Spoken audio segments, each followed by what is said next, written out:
My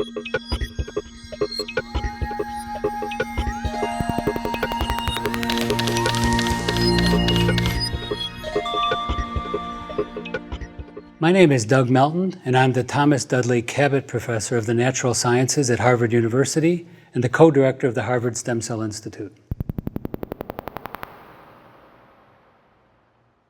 I'm delighted today to talk to you about a new era in medicine based in regenerative biology. It has to do with the subject of how our bodies are made, how they're maintained or replenished, and it's going to change your life. It's going to lead to longer and healthier lives for humans in a way that was really unimaginable just a few decades ago. To put this in perspective, let's think back to about a century ago, where infectious disease was very common, and many humans would suffer and die from what we would now call a normal bacterial infection. Whooping cough, diphtheria, other kinds of diseases like polio could cause and did cause enormous human suffering because we didn't understand the basics of infectious disease. With the discovery of bacterial infections, and most importantly, with the discovery of penicillin, a sort of miracle occurred where it was then possible to cure people that had bacterial infections. We're now at the edge of a similar revolution in biology. It's a biology based in stem cells and genetics, and it has to do with understanding how our bodies are made, maintained, and replenished. And it will also teach us something deeply important about disease. Most interestingly, perhaps, it also will open the door to manipulating our bodies in a way that we can change who we are and what our lives are like. To put this in a little more perspective, let me remind you that in the last century, beginning with Mendel's discoveries of peas and genetic inheritance, we learned about how the genes we inherit from our mother and father affect who we are. That was reduced to understanding that genes are made of DNA. The chemical stuff of genes is DNA. And we now understand quite a bit about how genes encode the proteins that are found in our body. It, however, can be an exaggeration, often appearing in the popular press, that all we are is our DNA. And we're much more than our DNA. Our DNA is merely a language or a code that tells our body or our cells what kind of proteins can be made, but the DNA doesn't define who we are. So what has been lost in this discussion up till now is the idea that the real unit of biology is not DNA, but is instead a cell. Cells are alive, cells make more cells, and cells are the units that allow us to harness the future of our bodies and regenerative medicine. In order to make sense of this, we have to dig into a little bit of a kind of biology called developmental biology.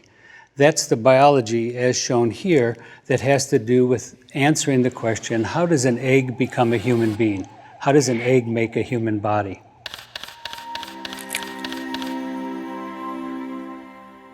I'm going to show you some pictures of how this happens and talk a bit about the very early stages of human life. In this picture here, you see the first spark that starts human development, that is fertilization. You see a large yellow egg there, a human egg, with many sperm trying to fertilize it. Only one sperm wins, one of those blue-headed sperm, and that then leads to the first step, which will be cell division. Cell division occurs rapidly over the first few days of development, and as you see in this picture, there are two cells that have formed from the fertilized egg.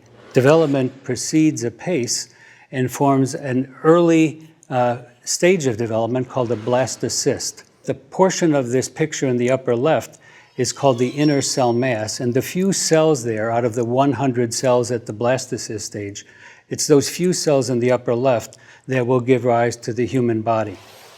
Within a few hours, development proceeds quite quickly, and we can see here by 1 month later, the basic body form is already apparent. One can see the beginning of arms and legs, the heart, the eye, and the facial cavities are starting to form. It's just a short time after that, at 46 days, when it's obvious then that an embryo has already formed.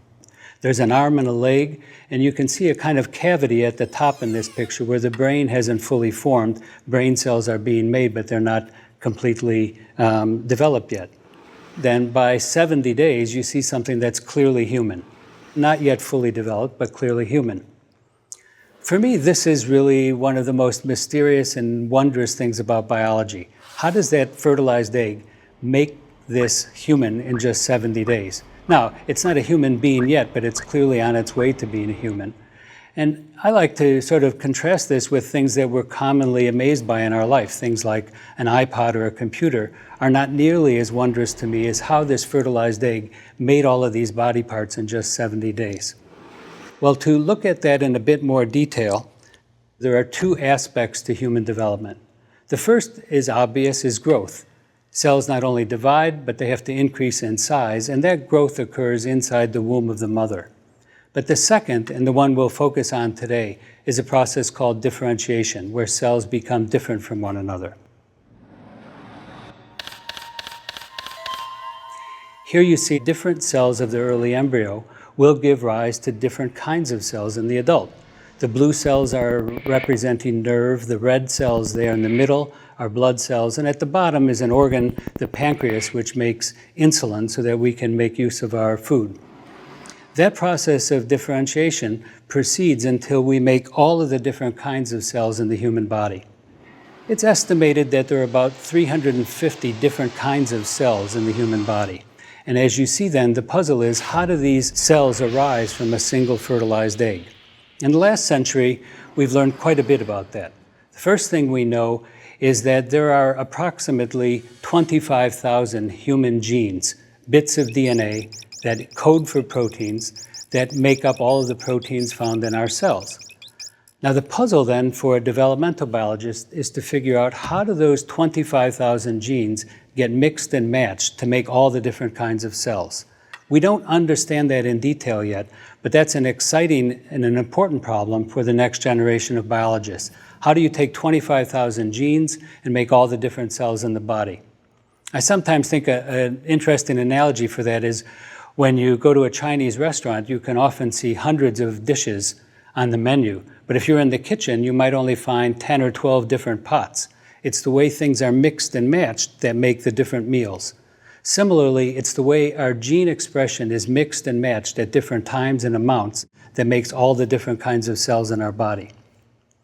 Now, an important point is discovered just in the last few decades is that while cells become different, they retain the capacity to do everything else.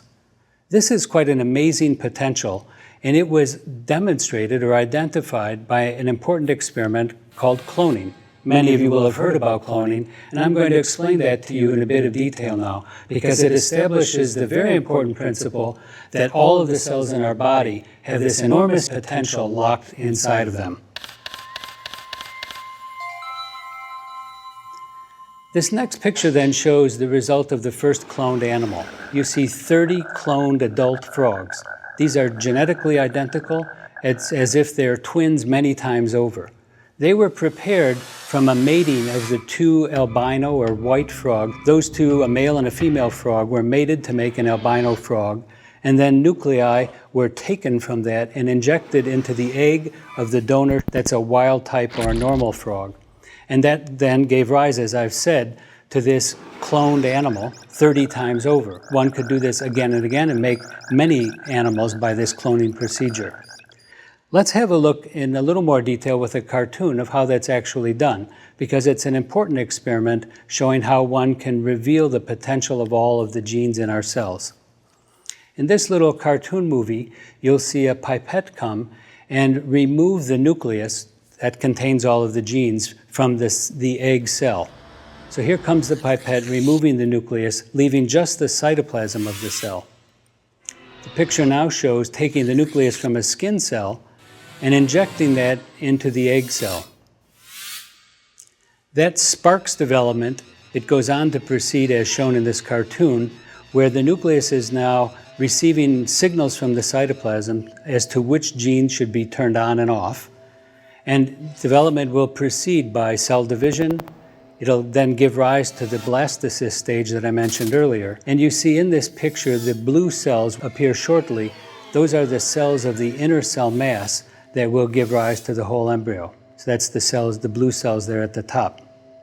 I thought it would be nice to see what does this look like in real life. So now I have a real-life movie of a cloning experiment we've done with mice. Here you see on the left a holding pipette, which just provides a little suction to hold on to the egg. The egg is inside, and the injection pipette on the right has to penetrate a membrane. That egg has got this protective membrane, and the pipette is drilling a little hole in there. It's now drilled the hole and has removed the nucleus from the egg. You can see the nucleus is that sausage-shaped thing inside the pipette, which is going to be spit out. So now we have a cytoplasm, which is the recipient for the cloning experiment. We'll get that one out of the way. And now I'll show in the next part of this picture a new egg coming in, which has been enucleated. And now we're going to inject a nucleus from a skin cell into that egg. The pipette's going to be pushed deep into the cytoplasm and squirt the nucleus into that egg. And you can do tens of these at once and then reimplant the injected egg into a mouse to give rise to the cloned animal. Now it looks relatively easy here. It's not something you could do at home, but with practice you can become quite an expert at this cloning procedure. As a result of that, at least one famous clone has been made. That's the famous sheep Dolly. After that finding, it's been possible to clone a number of kinds of animals: sheep, cows, mice, goats, pigs, rabbits, horses, ferrets. I note also common pets, cats and dogs. What's missing from this list is humans. Well, let me be clear. As far as I know, no one has ever cloned a human. In fact, I'm reasonably confident it hasn't been done because it's not a trivial thing to do. Nevertheless, there is the question of, should it be done at all? Well, scientists like myself have no interest in cloning humans because we've already learned the biological principles we need and want to know from cloning. But it does raise an interesting ethical question or a moral question: should one clone humans?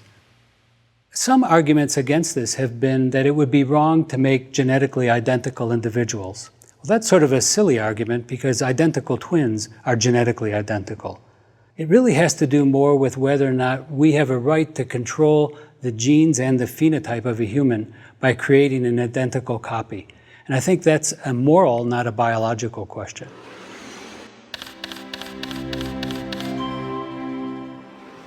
For a biologist, however, cloning humans is not the interesting challenge. What we can conclude from cloning is the following. The nucleus of the cells in your body, many if not all of the differentiated cells in your body, can be reprogrammed by egg cytoplasm so that they can become fully potent stem cells and make an entire new animal. Another way of saying that is that during development from a fertilized egg to an adult human, there are no irreversible changes to the genes altogether called our genome during development. What I'd like you to remember from this is that many cells in your body have this astounding potential. They have locked in their nucleus the capacity to make any other part of your body.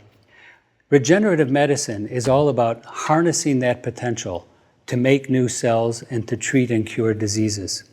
If one's in an accident and loses some tissue or an organ, or, as is more common, suffering from a disease, a liver disease or heart disease or disease of the skin, one could and should be able to use our body's own inherent capacity for development to replace or repair those lost tissues. One could and should be able to use our body's own inherent capacity for development to replace or repair those lost tissues.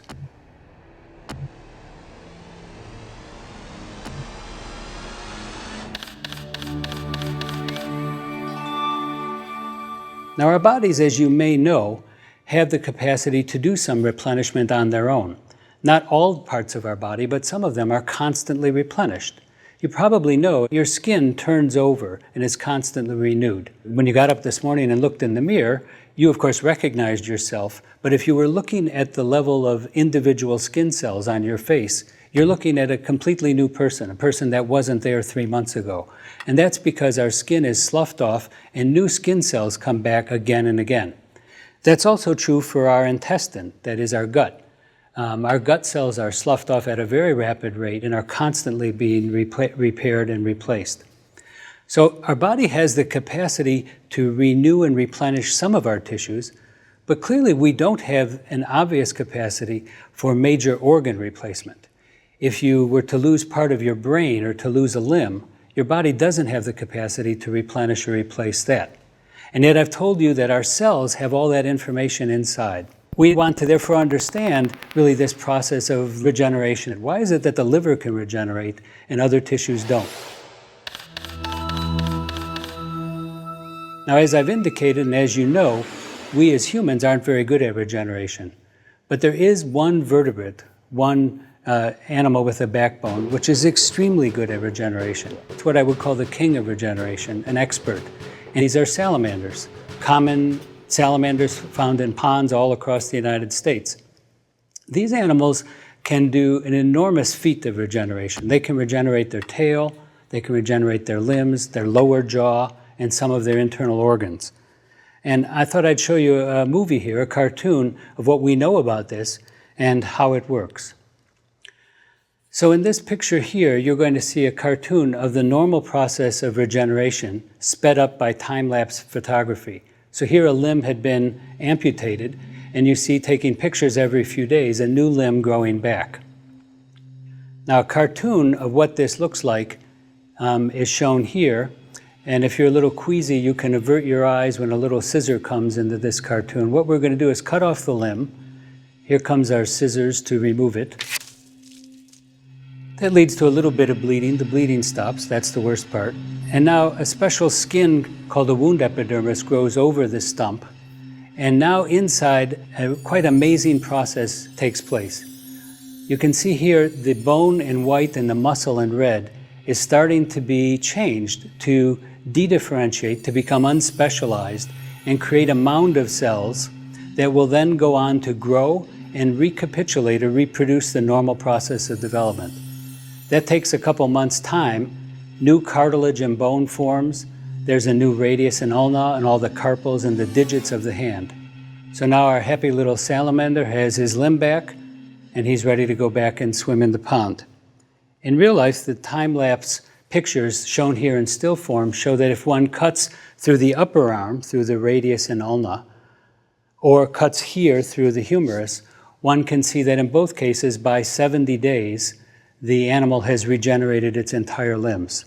The point I'd like to make here is that vertebrate animals have in their cells the capacity to make any new part of the body, and salamanders have figured out how to do this at large scale. A great challenge for us now is to figure out how we could learn to harness those processes to use them in human biology.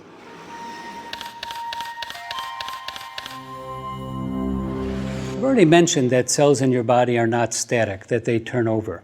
Our intestinal cells last a few days. Blood cells last up to about 10 weeks, and you sort of already know that because you may have donated blood at a blood drive. When you go to a blood drive, you are not permanently in deficit for the blood you donated, but your body tops up and makes new blood. The pancreas cells, on the other hand, cells that are important for digestion and the use of food, live for months. And your brain cells are nearly permanent. They don't really turn over at any appreciable rate. There are two ways this is done. One way is for a fully specialized differentiated cell to just divide and make two. That happens for cells in our pancreas and in the kidney, for example. But for many tissues in our body, there's a special cell called a stem cell. That cell has two interesting properties. One is it can make more of itself, and the second important one is that some of the daughter cells can become specialized and do different things. A stem cell then has these two essential properties, self-renewal and the capacity to make specialized cells.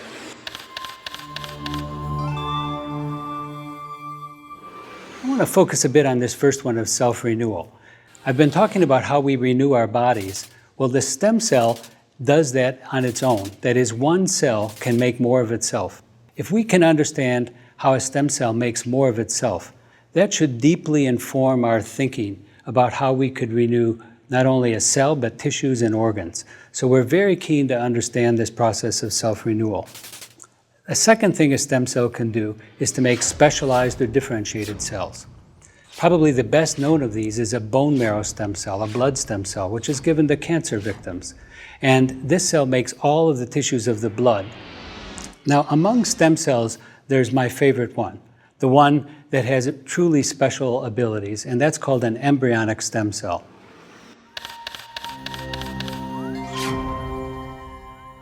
An embryonic stem cell can not only self-renew, like all other stem cells, but its special capacity is to make all different kinds of cells. Indeed, it can make blood, it can make nerve, it can make the whole pancreatic islet, the part of the pancreas that makes the hormone insulin. So if one thinks about the significance of that, that means the discovery in the last couple of decades of stem cells has provided us with a reagent, a tool, that can make any tissue in the body. It can make all of the skin, brain, and nerve, what's called the ectoderm of a body, the outside of our body. It can make all of the tissues on the inside, the mesoderm, which includes blood, heart, kidney, muscle, and bone. And it can make the gut tube, the endoderm, the lung, the liver, the stomach, the pancreas, the intestine. So to emphasize this, I want to show you a movie, something we do with students in the lab, where we take human embryonic stem cells that are growing in a dish and turn them into beating heart cells. Here we have human embryonic stem cells growing in a petri dish as colonies. If we remove the conditions that allow them to self-renew, they will begin to automatically specialize, and you can see here it's demonstrated or indicated by red, yellow, blue, and purple cells. But I want to highlight one particular kind of cell that can form here, which is human heart cells. So the movie shows these cells beating. They're a little tiny clump of cells beating just like a heart. Here are 4 different examples of it.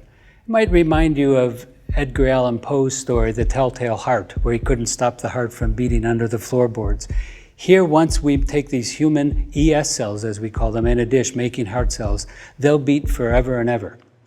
Now, the trouble here is that we're not making a heart. I want to emphasize that we're making a tiny little clump of cells. And so biologists have been thinking about how could we use those beating human heart cells to actually make a real heart. Well, this picture shows a way we might go about doing that. In this case, we're taking a rodent, a rat heart, and removing all of the cells, leaving a kind of ghost. You see here the white ghost on the right, which is a decellularized rat heart. So it just has the matrix, the kind of scaffolding for a heart, but there aren't any beating cells there, and it's dead tissue.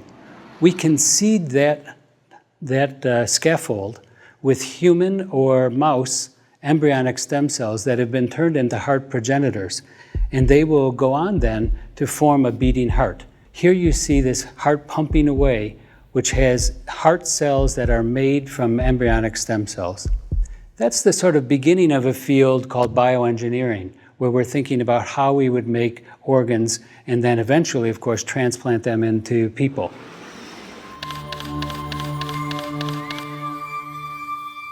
Now, one thing I've skipped over here is where do these especially interesting, important embryonic stem cells come from?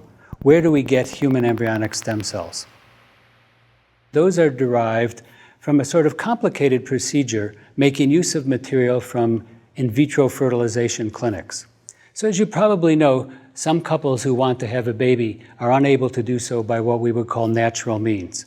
They go to their doctor at the IVF clinic, in vitro fertilization clinic, and donate an egg and a sperm, which is then fertilized in vitro. If that's successful, some of those fertilized eggs are reimplanted into a woman, and then after 9 months, a baby is born. No matter what happens at the end of that procedure, if there is a baby and it's successful or if not, there are almost always leftover human fertilized eggs. It's estimated that there are about 400,000 such eggs in freezers in the United States. My colleagues and I use those to derive human embryonic stem cells. We derive them with fully informed consent, where the sperm and the egg donor have said, rather than throw that material away, why not use it to try to find out more about human development and disease? So what you see is that we can take a human fertilized egg, allow it to develop to the blastocyst stage, which I'd mentioned before in a petri dish, and then from the inside of that, culture out and derive human embryonic stem cells.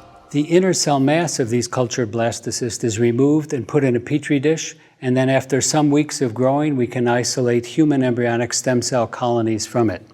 A real-life picture of that shows a blastocyst with its inner cell mass on the left, and then the colonies of human embryonic stem cells derived on the right. And over the last decade, we've gotten quite good at this, and now we can isolate human embryonic stem cells with about a 50% efficiency. It is worth noting that this has raised ethical questions which have important political implications and something for further discussion.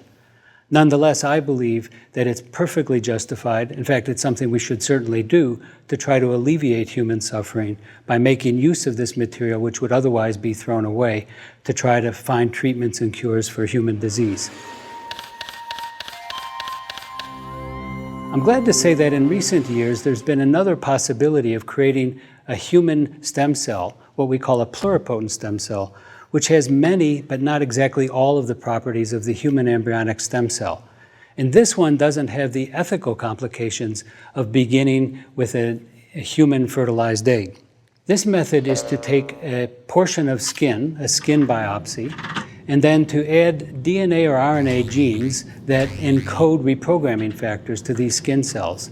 And we can make a patient-specific stem cell, shown here in multiple colors because of a fluorescent image, which is very similar, though not exactly identical, to a human embryonic stem cell. In the next few years, we may be able to find ways of turning these into a fully potent cell, just like a human embryonic stem cell. And that would be wonderful because it would then remove the need for dealing with these human fertilized eggs. What do we do with these stem cells? As I've said, there are two kinds of things we want to think about using them for. One is to make tissues and organs, as I've already described with the human heart. But let's talk about how we could use them to replace tissues in the disease state and or use them as tools to discover new drugs. So now I want to talk about why scientists are so excited about embryonic stem cells and stem cells in general and how we plan to use them. I haven't talked much about degenerative diseases, so let me explain what I mean by them. Degenerative diseases are diseases where a particular cell type in the body becomes dysfunctional or is destroyed. In the case of neurodegeneration, that would be in the forebrain. Basal neurons in the forebrain are lost in the disease known as Alzheimer's. In Parkinson's disease, it's a different neuron, a neuron in the midbrain that makes a chemical signal called dopamine. Another kind of neurodegenerative disease is sometimes called Lou Gehrig's disease, or amyotrophic lateral sclerosis. It's a real mouthful, and we usually abbreviate it as ALS. That's a disease where the nerves that innervate your muscles are degenerated, and you can no longer move, you can't breathe, and you unfortunately die from that, and there's no treatment for it. Another disease of degeneration would be cardiovascular disease, a disease of the heart tissue or the blood vessels, which degenerate over time, leading to heart attacks and possibly death. The disease I work on, diabetes, is one where our body's metabolism can't function anymore, often because a cell in the pancreas that makes insulin is lost, and therefore there's no insulin and we can't make use of the food we eat. What all of these degenerative diseases have in common is that they have a genetic makeup that inclines the patient to get the disease, but doesn't guarantee that they will get it. There's another factor, an environmental factor, which you could say pushes a person over the edge and causes them to get the disease. A good example would be of an environmental factor would be the sun for skin cancer or smoking for lung cancer. A person may be inclined to get one of those diseases, one of those cancers, but it's the environmental factor that pushes it over the edge. It might be worth pointing out that all of these degenerative diseases, like diabetes, have an enormous social and health consequence on the individual, but also a really enormous economic consequence on our society. It's estimated, for example, by the US government that the cost of treating diabetes in America runs on the order of about $170 billion, not million, billion dollars per year. So these are very important social and health problems that we would like to address.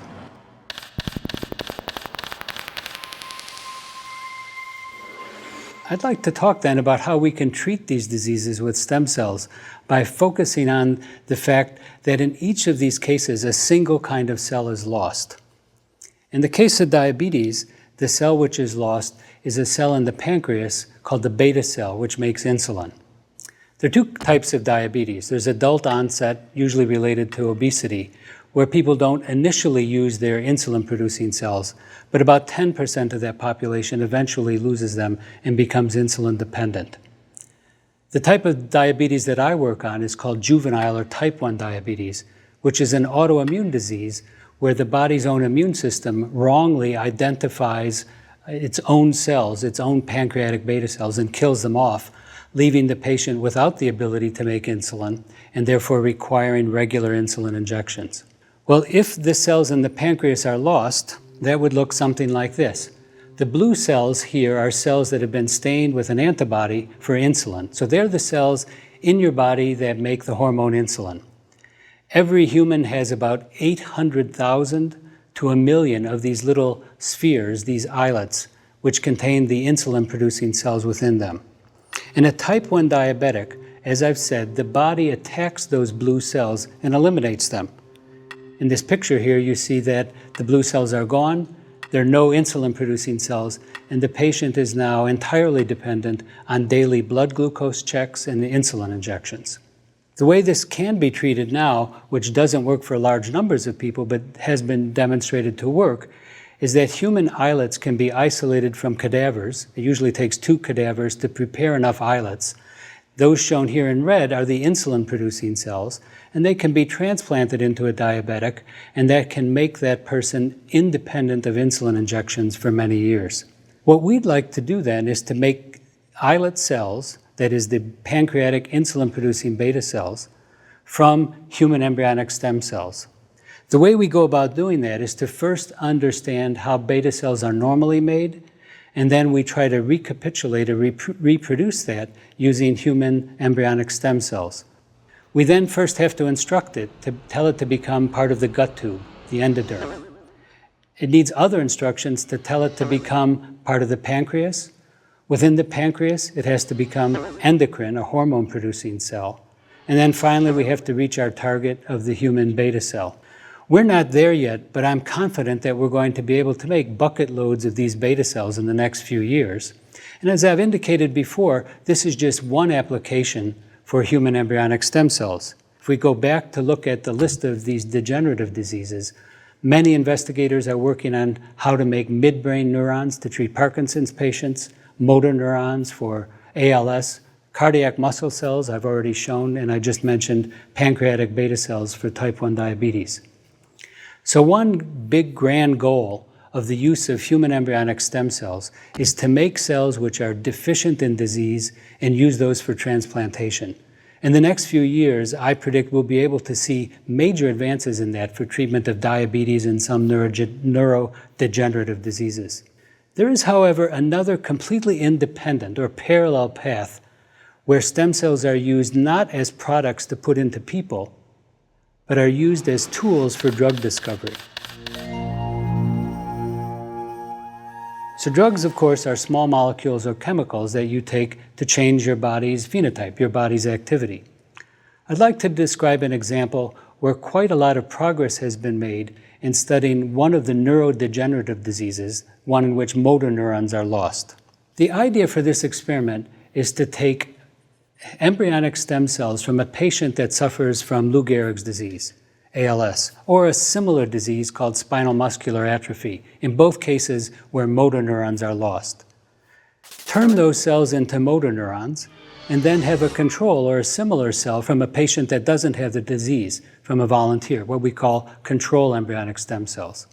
The idea here then is to use those cells in petri dishes and then in plates, kind of like bingo cards where all of the cells are spread out, and screen for chemicals or potential drugs that slow the degeneration, that stop the progression of this disease. The important point to see here is that if we use the control cells, the rate at which they die in a petri dish goes from the blue bars on the left to the right, where you see the cells slowly dying. In the case where we use cells from a patient, the cells die much more quickly. The red bars show that these motor neurons die very quickly in a petri dish. This allows us to set up an assay to look for a drug that will slow the progress of the disease. And tantalizingly, we've already found some examples where this can work. The green shows the amount of a protein that is important for motor neuron life or survival. In the minus sign, the drug has not been added. In the plus sign, it has, and you can see much more green and red protein when we add the drug. So what does this mean? This means looking ahead that it may be possible in the next few years to find drugs not that cure motor neuron disease or that reverse the loss that's already happened, but instead to simply slow the progress of the disease. Well, you might say that's not such a high bar, you just want to slow the progress. But let me remind you that if you were unfortunate enough to be diagnosed with a disease like ALS, generally speaking, people don't survive more than 3 to 6 years. So if we found a drug which slowed down that degenerative process, we may be able to add significant amounts of time to their life. We could double that from 3 to 6 to maybe 6 to 12 more years, which would really be significant. It is in the end, however, not fun to be thinking about all of these degenerative diseases that we or our loved ones are going to suffer from. And so I'd like to end by talking about another aspect of stem cell biology, which has nothing to do with disease, but instead has to do with the natural progress of aging and how we might use stem cells to mediate against that. Aging is so obvious, I hardly need to explain what it is. We all know that we age and we sense it and feel it in our own bodies. Here's a nice picture looking at a young woman who ages, and you see that over time, her body changes. It's the same person, cells have been replaced, but her body's capacity for replenishment has declined over a period of some decades. So what do we really know about aging? Well, the characteristics are sort of obvious. One is, as a young person, your organs are quite robust, your wounds heal very rapidly, and there's a high tissue turnover rate. As one ages, the ability to do all of those things declines. In an older person, the organs are more frail, wounds heal very slowly, and there's a low tissue turnover rate. So we believe that by looking at the biology of stem cells, we can change the rate of that process. Not reverse it, nor can we make it stop, but we can slow it down so that one would enjoy a life with, let's call it, a younger, healthier body. I'm going to show you one experiment which has given us confidence that this can happen. This involves putting 2 mice together, what we call parabiotic mice, and it's a kind of experiment I call a fountain of youth experiment. What we do in this experiment is remove the outer skin of 2 mice and sew them together, kind of like Siamese twins. So we now will have a young mouse and an old mouse sewn together, and the consequence of that is that they share their bloodstream. They're really quite happy. They continue to live a long life and run around in the cage and eat and play as they normally would. The experiment I'm going to show you has to do with injuring the muscle in the mice and then asking whether there's anything special about being young which allows your body to repair better. In fact, I'll remind you that when you were a little boy or girl, it was commonplace for you to, say, fall off your bike or have an accident and then not even remember it a few days later. Your body was, as I've already said, very good at tissue repair and healing. As you age, that ability to repair muscle and heal, fix your bruises as it were, slows down. So when I fall off my bike now, I not only remember it the next day, I remember it for several weeks. It takes my body much longer time to repair itself. So this experiment is designed to get at what is it about a young person that allows them to repair their muscle at a fast rate. In this experiment, the paired mice have 1 muscle injured, a thigh muscle. What you might call a Charlie horse is given to the thigh muscle. What you see here on the left are the controls, where 2 young mice paired together have 1 muscle injured in one of the thighs, and it repairs at the normal rate. I draw your attention to all of those red cells which show rapid repair. The second thing this control experiment shows is that pairing a young mouse with an old mouse does not diminish the young mouse's ability to repair its muscle. So the amount of new red cells is the same. Another control is to compare 2 old mice, put them together and injure the old mouse's muscle. And here you see far fewer red cells. The repair rate is very slow. But the key result, the one you can guess is coming, shown here at the end, is to pair a young mouse with an old mouse and now injure the muscle in the old mouse. And sure enough, look at all those red cells. The old mouse has now been rejuvenated, as it were. It's repairing its muscle at the young rate. So we'd dearly like to know what is it in young blood that stimulates muscle stem cells in an old mouse to make it repair better. This raises the question of what other aspects of aging might be affected by young factors. Might it have to do with our loss of memory, with our heart function? So we're very keen to pursue these kinds of experiments, finding out what is it in a young animal that stimulates old stem cells, as it were, to make them young again. So you can imagine a time when you might go to your doctor and she would say, well, your liver is looking a little tired, or your muscle's not repairing well, or your bone isn't as strong as it could be.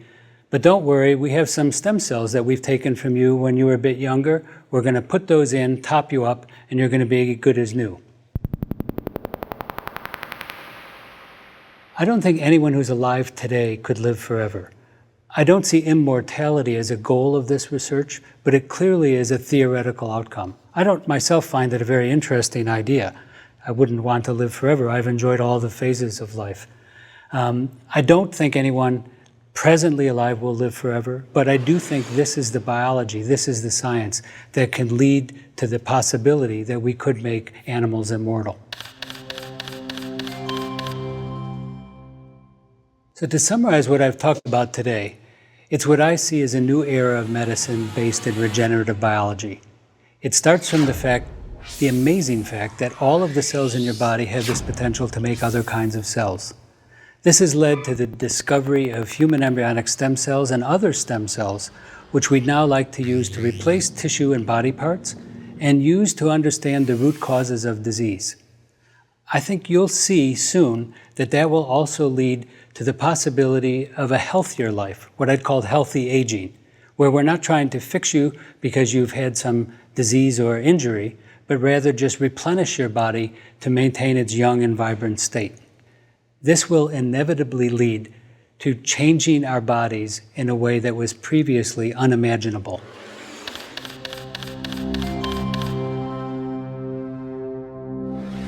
I think in this time in our society, there are two interesting problems or questions in science. They both involve the word renewable. Renewable energy is a really important problem, and there's a lot of opportunity there. I've talked today about renewing our bodies. I find it, I would say, almost impossibly interesting. I can't imagine anything more wondrous than how an animal develops from a fertilized egg, and then how stem cells repair and replenish that process. There's an excitement about scientific discovery which is like practically nothing else I've had in life. When you discover something about how nature works that wasn't previously known, that's completely different than winning a tennis match or making money on a stock investment. So people who like that kind of challenge would find being a biologist a fantastically rewarding and enjoyable career. Thank you.